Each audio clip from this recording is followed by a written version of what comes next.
Okay, good morning. Natakaroon diri sa Dika Homes Panabo no. Hindot kay ni diri kay bag-o pa gini nag opening nga.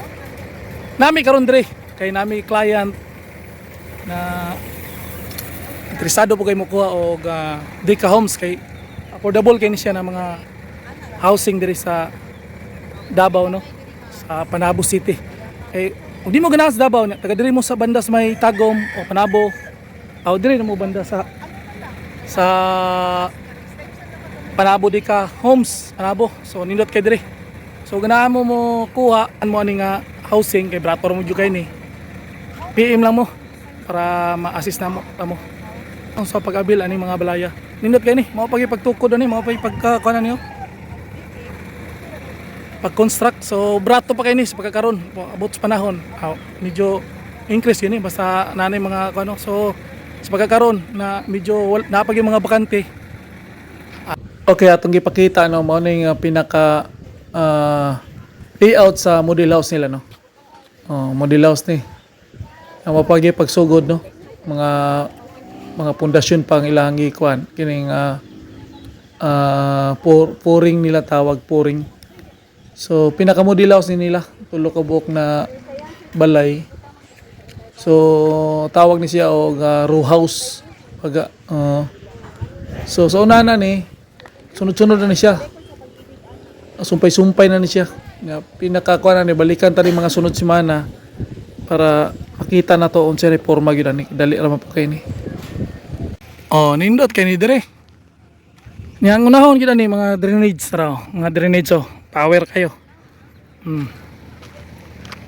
Nya dire na agyanan padug highway. Nya dire murag na po dire access road, padug bypass road. Ang bypass road dire wapo kay kumaswito pero tagos na dito sa Davao bypass road no, kining tawag og 45.5 kilometers na bypass road, GP Laurel.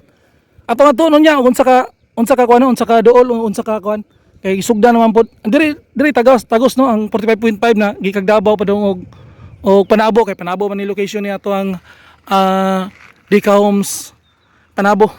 Kini ato ang gikuan karon. Inahon gini nila ning kining concreting road. Kay mao man gini kuan dito na sila opisina dito fabricating na kuan. Araw. So nindot kani no. So sa pagkakaron, ano ni? Sa mga baguhan no, bagong nagninyo, bagong kuan, bagong tanaw lalong kayo. Plido kanila pagkahimo. Bagong minyo, bagong ipon. Mao na niyo.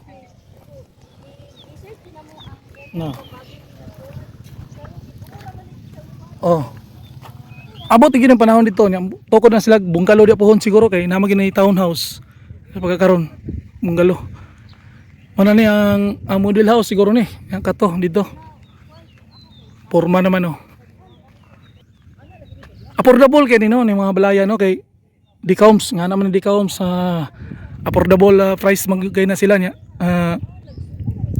Kuan po kay ni kanang dili po kay ni siya mahalo na kuan kay low cost man gud ni na mga housing.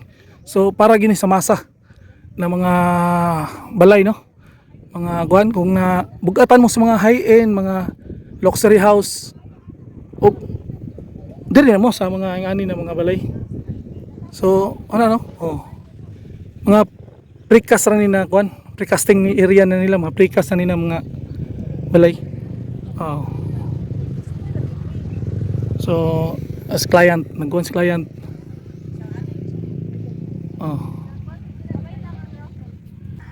So, mao na update no diri sa Dika Homes Panabo. Kung ganahan mo makuha, ayaw mo kalimot og DM o PM o unsa ba diha message. So, inquire lang mo sa ako ang kini nga message kini nga ko page.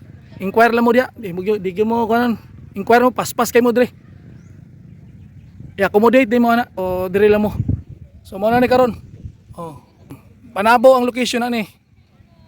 Pwede po nato i-process dito sa Davao. Kung taga Panabo mo, di mo ganahan dito sa Davao, kalayuan mo na po yung opisina dire sa Panabo.